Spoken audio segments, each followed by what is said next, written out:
We bought the park in 2001, in November 2001. It was an old bush park at the time, and we thought we'd have a go at the tourism industry, I suppose. We started off in a drought for 10 years, then we've had floods, we've had mice plagues, locust plagues. I think that's pretty much it, apart from just not having water to water anything in the place and trying to grow grass without water and having a lot of people on top of it at the same time. So yeah, we've had every year it's been a challenge. I think it was about 2005, 2006, we were finding that we weren't getting the water height that we could require to ski, and we realised that we could be in a fair bit of trouble without people coming up for Christmas not being able to ski.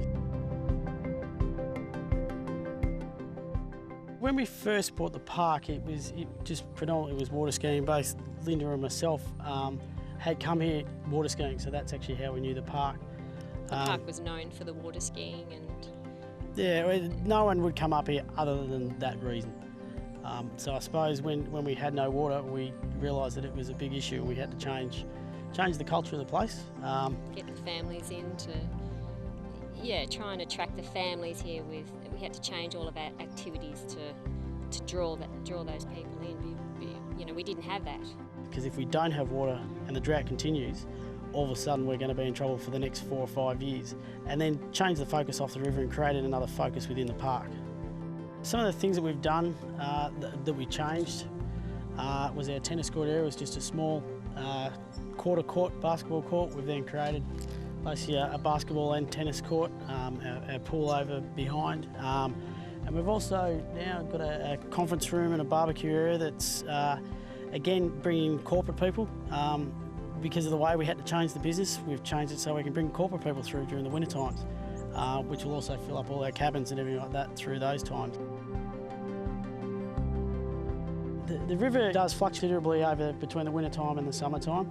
We can have 10 metres back out from the retaining walls here in the end of irrigation season, and when we've had floods, we've literally been probably 2 metres underwater where we're standing at the moment.